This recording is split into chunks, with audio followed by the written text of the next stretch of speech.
Salam alaikum wa rahmatullahi ta'ala wa barakatuh. Donc, je suis ici pour vous présenter une application concernant l'analyse du bilan destinée aux élèves de la deuxième année Sciences Éco et la deuxième année Gestion comptable.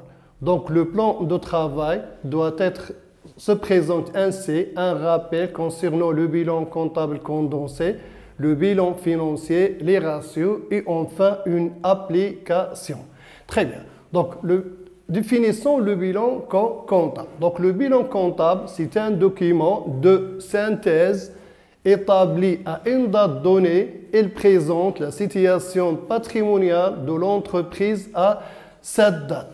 Le passage du bilan comptable au bilan comptable condensé nécessite le regroupement des différents postes du bilan en grande masse et le calcul de le pourcentage de l'importance de chaque masse par rapport au total de bilan. Je sais bien que le bilan il regroupe les éléments d'actifs et les éléments de passifs.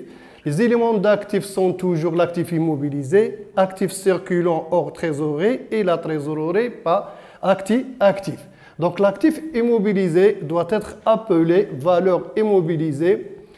L'actif circulant hors trésorerie doit être scindé en stock appelé valeur d'exploitation. Les créances plus les TVP, ce sont les valeurs réalisables. La trésorerie active, ce sont les valeurs disponibles. Pour la partie passive, les capitaux propres, c'est toujours les mêmes capitaux propres. Dettes de financement, ce sont les dettes à long et moyen terme. Et les dettes à court terme plus trésorerie passive, ce sont les dettes à court terme. Généralement, le bilan comptable, il présente des limites telles que, par exemple, il présente les immobilisations en non-valeur, ce qu'on appelle l'actif fictif. L'amortissement ne reflète pas le montant exact de la dépréciation. Le terrain et le fonds de commerce ne sont pas bien évalués. Aussi, il y a manque de renseignements sur les échéances, d'où la nécessité du bilan financier. Le bilan financier, c'est un bilan obtenu bien sûr après retraitement et redressement du bilan comptable. C'est un bilan dont les éléments sont évalués à leur valeur réelle et classés en fonction de leur échéance. Il doit permettre de renseigner les dirigeants et les tiers quant à la rentabilité, la solvabilité de l'entreprise. Donc le bilan financier, il est obtenu toujours à partir du bilan comptable plus les informations extra-comptables. Après retraitement, donc reclassement des dettes et des créances, redressement des valeurs, ça donne le bilan financier condensé et enfin l'analyse par la méthode des ratios. L'analyse par la méthode des ratios, donc les ratios, ce sont les outils d'analyse financière les plus répandus. Ils sont variés et différents suivant les objectifs visés par l'analyse. Donc il y a plusieurs ratios, mais on doit se limiter seulement à quelques ratios tels que le ratio de financement permanent, le ratio de l'autonomie financière, le ratio de la solvabilité générale ainsi que les ratios de trésorerie. Donc maintenant, je vais essayer de passer à la deuxième partie. Donc c'est une application concernant les notions qu'on a déjà vues. L'entreprise Sahara met à votre disposition son bilan comptable pour l'exercice 2019 ainsi que les informations complémentaires. Il vous demande d'effectuer un diagnostic financier. Donc l'entreprise ici, il nous donne le bilan au 31/12/2019. Donc frais actifs immobilisés, frais préliminaires, les terrains, matériel de transport, actifs circulants, stock de marchandises, créances, effets. Et la trésorerie active, c'est la banque plus la caisse, capital, réserve, résultat net, dette de financement, provision durable, passif circulant, fournisseur et ainsi de suite. Très bien. Donc alors on a dit que l'analyse financière nécessite toujours le bilan comptable plus les informations complémentaires. La valeur réelle des terrains est de 15 000 dirhams. Les amortissements réels des matériels de transport sont d'un montant de 2 500, ceux du matériel et outillage de 1 700. Le stock outil s'élève à 2 000 dirhams. Une créance sur les clients est égale à 1 500 dirhams et d'une échéance supérieure à 12 mois. Le plafond de négociation des effets est de 1 200 dirhams. 60% des bénéfices seront distribués aux actionnaires. La provision pour risques et charges est sans objet et sera imposée au taux de 30%. Donc ici, ça c'est le taux de l'IS. Très bien. Donc le travail qu'on doit effectuer, la question 1, donc c'est établir le bilan comptable condensé. La question 2, c'est compléter le tableau de redressement et de reclassement. La question 3, présenter le bilan financier condensé, ou bien seulement le bilan à 7 postes, 4 masses à l'actif et 3 masses au passif. 4. Calculer et commenter le fonds de roulement de liquidité. 5. Calculer et commenter le ratio de financement permanent, le ratio de l'autonomie financière ainsi que le ratio de solvabilité générale et le ratio de trésorerie. Très bien. Donc, répondons à la question 1. Donc, établissons le bilan comptable condensé de l'entreprise Sahara. Donc, je sais bien que le bilan, il nécessite de regrouper les comptes en grande masse. Donc, à partir du montant net, si on fait la somme des éléments d'actifs, on trouve qu'il s'agit de 12 800. Les stocks, donc c'est 1600. Les créances, valeur réalisable, donc c'est 13 300. Et la trésorerie active, ou bien seulement la valeur disponible, il concerne la somme de la valeur du banque et ainsi que la valeur de la caisse. Je dis que ces montants sont déterminés à partir du montant net du bilan. Donc le montant net n'est que le montant brut, moins l'amortissement et la provision. Pour la deuxième, les capitaux propres, donc c'est 26 175. Les dettes à long et moyen terme, c'est 11 000. Les dettes à court terme, c'est 5 500. Donc, comment j'ai calculé le pourcentage de 30%? N'est que la valeur immobilisée sur le total du bilan. Donc, la question 2, c'est complétons le tableau de retraitement et de reclassement. Donc, je sais bien que le tableau de retraitement et de reclassement, il se présente ainsi. Donc, éléments actifs, passifs. Les éléments d'actifs, l'actif immobilisé, l'actif immobilisé n'est que la valeur immobilisée.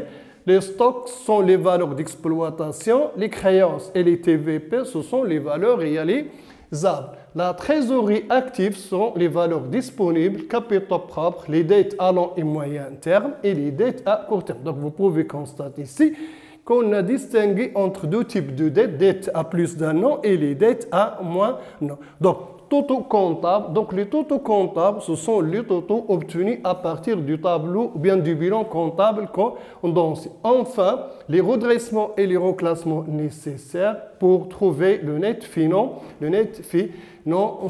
Donc, le tableau de retraitement et de redressement, il se présente ainsi. Donc, je vais essayer de compléter le tableau. Comme vous pouvez constater qu'au début du tableau, donc, sont les montants, les totaux comptables, ou bien seulement les montants obtenus à partir du bilan comptable. J'ai dit que le tableau de redressement nécessite la connaissance du total comptable ainsi que les informations complémentaires. Très bien. Donc, je vais commencer par l'actif. Donc, l'actif fictif, ce sont les immobilisations en non-valeur. Je sais bien que l'actif fictif nécessite, donc il est retranché de la valeur immobilisée et retranché des capitaux propres. Donc, vous constatez ici que j'ai retranché 600. Donc, 600, c'est le montant net des immobilisations en non-valeur. Donc, retranché de l'actif immobilisé, retranché des capitaux propres. Donc, plus-value du terrain. Donc, plus-value du terrain. Très bien. Donc, la plus-value du terrain, il est calculé comme ça. Donc, dans le bilan comptable, la valeur comptable des terrains est égal à 5 000 dirhams. La valeur réelle du terrain est égale à 15 000 dirhams. On sait bien que la valeur réelle,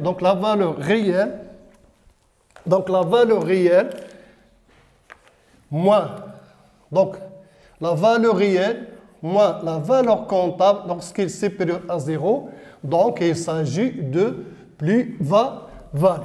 La valeur réelle moins la valeur comptable lorsqu'il est inférieur à 0, donc il s'agit de moins-value. Le traitement donc la plus-value, lorsqu'il s'agit de plus-value, la plus-value sera ajoutée à la valeur immobilisée et ajoutée au capital propre. Lorsqu'il s'agit de moins-value, donc il doit être retranché de la valeur immobilisée et retranché des capitaux propres. Pardon. Donc, la valeur des matériels de transport, ici, il s'agit de l'amortissement. Donc, l'amortissement, toujours, la méthode il est un peu différente. Donc, c'est l'amortissement comptable moins l'amortissement réel lorsqu'il est supérieur à 0. Donc, il s'agit de plus-value. Lorsqu'il est inférieur à 0, donc il s'agit de moins-value. Donc, j'ai dit que c'est la valeur, pour les valeurs, c'est la valeur comptable, la valeur réelle moins la valeur comptable. Pour les amortissements, sont l'amortissement comptable moins l'amortissement réel. Donc, plus-value de 700, c'est la différence entre l'amortissement comptable et l'amortissement réel. Donc, il est égal à 700. Puisqu'il est supérieur à 0, donc il s'agit de plus-value qu'on doit ajouter aussi à la valeur immobilisée et ajouter au capital propre. Pour les matériels outillage, l'amortissement comptable moins l'amortissement réel, donc est égal à moins 100, puisqu'il est inférieur à 0, d'où il s'agit de moins-value qui nécessite de retrancher moins-value de la valeur immobilisée et retrancher des capitaux propres. Très bien. L'information suivante, donc il s'agit de stock outils. Donc il s'agit de stock outils. Donc le stock outils, ce sont des stocks de sécurité. Donc ce sont les stocks de sécurité ce sont des stocks que l'entreprise doit garder toujours. Donc l'entreprise doit retrancher la valeur du stock de sécurité de la valeur d'exploitation et ajouter à la valeur immobilisée. Très bien. Donc pour les créances, donc on sait bien que les créances, ce sont des valeurs réalisables, mais le problème ici, qu'on a la créance, elle dépasse une année, donc il sera retranché de la valeur réalisable et ajouté aux valeurs immobilisées. Très bien. Donc pour les effets de commerce facilement cessibles, donc je sais bien que les effets de commerce facilement cessibles donc, seront retranchés de la valeur réalisable et ajoutés au capital propre. Donc ici, le plafond de négociation des effets, c'est 1200. Donc il ne faut pas dépasser 1200. Donc le 1200 doit être retranché de l'actif immobilisé, de valeur réalisable ajoutée aux valeurs disponibles.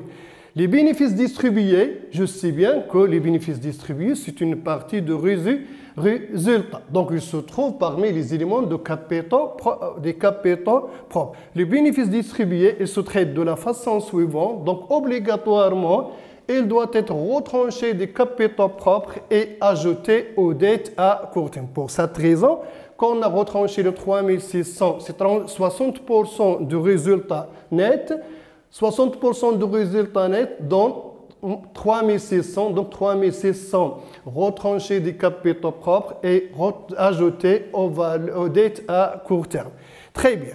La provision pour risques et charges sont objet. Donc la provision pour risques et charges sont objet. Toujours pour la provision pour risque, donc il faut distinguer entre deux cas. S'il s'agit d'une provision momentanée ou bien lorsqu'il s'agit d'une provision durable. Lorsqu'il s'agit d'une provision durable, le montant de la provision doit être retranché des dettes à long et moyen terme, 30% ajoutés aux dettes à court terme et 70% ajoutés aux capitaux propres. Ça dépend du taux de l'IS. Donc la provision ici qu'on a dans l'exercice, donc il s'agit d'une provision durable. Donc il doit être retranché 100% des dettes à long et moyen terme, 70% ajoutés aux capitaux propres et 30% ajoutés aux dettes à court terme. Lorsque je dis 30%, ça dépend du taux de l'IS. Maintenant, très bien. Donc le taux financier, il est obtenu toujours à partir des totaux comptables plus les redressements et les reclassements qu'on a effectués. Par exemple, ici, le 26 300, il est obtenu à partir du 12 800 moins 600 actifs fictifs, plus-value de 10 000, plus-value de 700, moins-value de 100, stock outil de 2000, créance plus d'un an, donc 6 500. Donc, maintenant, établissons le bilan financier de l'entreprise Sahara, toujours au 31/12/2019.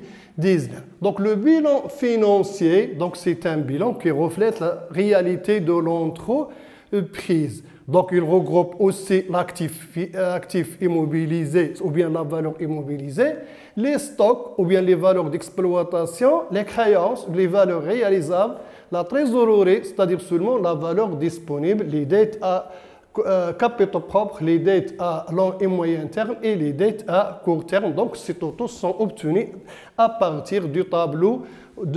Ce sont les totaux financiers calculés dans le tableau de redressement et de reclassement. Donc, 50% ici, c'est-à-dire seulement, ça c'est le rapport de la valeur immobilisée par rapport au total du bilan. Donc maintenant, je vais passer au calcul de fonds de roulement de liquidité. Donc le fonds, vous savez bien que le fonds de roulement financier, c'est la partie des capitaux employés à financer l'actif à moins d'un an. Vous savez bien qu'il s'agit pour calculer le fonds de roulement, donc il y a deux méthodes, soit le calcul par le haut du tableau, ou bien le haut du bilan, ou bien le bas du bilan. À partir du haut du bilan, donc, le fonds de roulement est égal financement permanent moins l'actif immobilier. Donc, financement permanent ici, donc, il s'agit des capitaux propres et les dettes à long et moyen terme.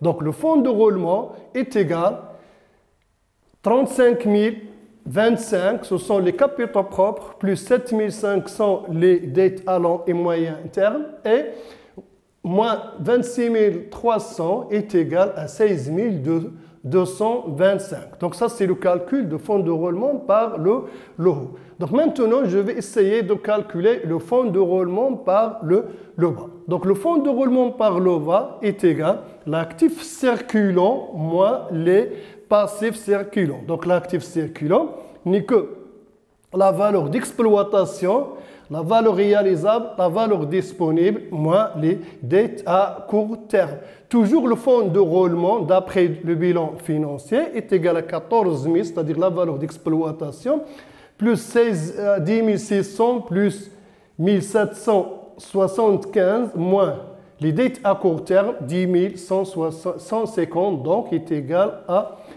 16 225. Donc, le fonds de roulement est supérieur à 0, donc il s'agit d'un bon équilibre financier ou bien seulement les ressources stables financent largement les emplois stables et il y a dégagement d'un excédent des capitaux permanents de 16 225 dirhams. Très bien. Donc maintenant, je vais essayer à la dernière partie, donc c'est les calculs des ratios. Donc les calculs des ratios. Donc les ratios, donc d'après le tableau, vous pouvez constater ratio, définition, formule et calcul toujours à partir de l'application bien du bilan financier précédent. Et enfin, signification ou bien seulement comment, donc commentaire. Le ratio 1, il s'agit de ratio de financement permanent. Le ratio 2, c'est le ratio de l'autonomie financière. Le ratio 3, c'est le ratio de solvabilité générale. et le ratio de trésorerie générale. Donc ici, ça c'est le ratio de trésorerie générale. Donc vous savez bien qu'il y a trois types de ratios de trésorerie, mais je vais se limiter seulement au ratio de trésorerie générale. Je reviens au départ, donc le ratio de financement permanent. Il mesure la nature de financement des immobilisations, c'est-à-dire seulement comment l'entreprise a financé ses immobilisations. Donc le ratio de financement permanent n'est que les capitaux permanents. Donc les capitaux permanents sur la valeur immobilisée. Donc vous savez bien que le capital permanent, donc les capitaux permanents, donc ce sont les valeurs de capitaux propres plus les dettes à long et moyen terme sur la valeur immobilisée, donc est égal à 1,61. Le ratio de l'autonomie financière, donc ce ratio, il mesure l'indépendance de l'entreprise vis-à-vis des créanciers. Des créanciers plutôt. Donc il permet de répondre est-ce que l'entreprise est dépendante ou indépendante vis-à-vis des créanciers. Donc le ratio de l'autonomie financière, il se calcule de la façon suivante. Donc ça, c'est les capitaux propres, ce n'est pas les capitaux permanents. Donc les capitaux permanents sont utilisés pour le calcul du ratio de financement permanent. Donc le ratio de l'autonomie financière est égal les capitaux propres sur les dettes. Donc faites bien attention, lorsque je parle ici de dettes, je parle des dettes à long et moyen terme plus les dettes à court terme. D'après toujours le bilan, les capitaux propres, donc c'est 35 225 sur 7 500 dettes à long et moyen terme, plus 10 150, ce sont les dettes à court terme, donc est égal à 1,98. Troisième type de ratio, il mesure, donc c'est le ratio de la solvabilité générale. Donc le ratio de la solvabilité générale mesure la capacité de l'entreprise à rembourser ses dettes, c'est-à-dire seulement est-ce que l'entreprise est capable de financer ses dettes ou non. Donc le ratio de trésorerie, de solvabilité générale n'est que total actif sur total des dettes. Lorsque je dis c'est total actif, c'est la valeur immobilisée plus valeur d'exploitation, plus valeur réalisable, plus valeur disponible sur les dettes. Donc lorsque les dettes avec S, c'est-à-dire seulement dettes à long et moyen terme, plus les dettes à court terme. Donc le ratio de solvabilité est égal à 52 675 sur 7 500 plus 10 150, donc est égal à 2,98. Très bien. Donc, le ratio de trésorerie générale, donc, il indique si l'entreprise peut rembourser ses dettes à court terme en utilisant, bien en liquidant seulement son actif circulant. Le ratio de trésorerie générale n'est que la valeur d'exploitation plus la valeur réalisable plus la valeur disponible sur les dettes à court terme. Donc le ratio de trésorerie générale était 14 000 plus 10 600 plus 100 775 sur 10 150, donc est égal à 2,5. Donc maintenant, je vais essayer de commenter ou bien seulement de donner les significations des ratios. Donc le ratio 1, c'est un ratio de financement permanent, est égal à 1,61 supérieur à 0. Donc les immobilisations sont financées par les capitaux propres. Les immobilisations sont financées par les capitaux propres ou bien seulement les ressources stables financent largement les emplois stables.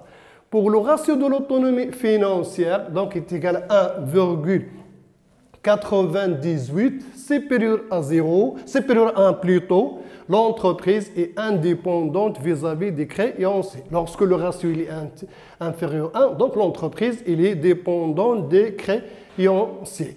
Le ratio de solvabilité générale aussi, donc il est égal à 2,98 supérieur à 0, supérieur à 1.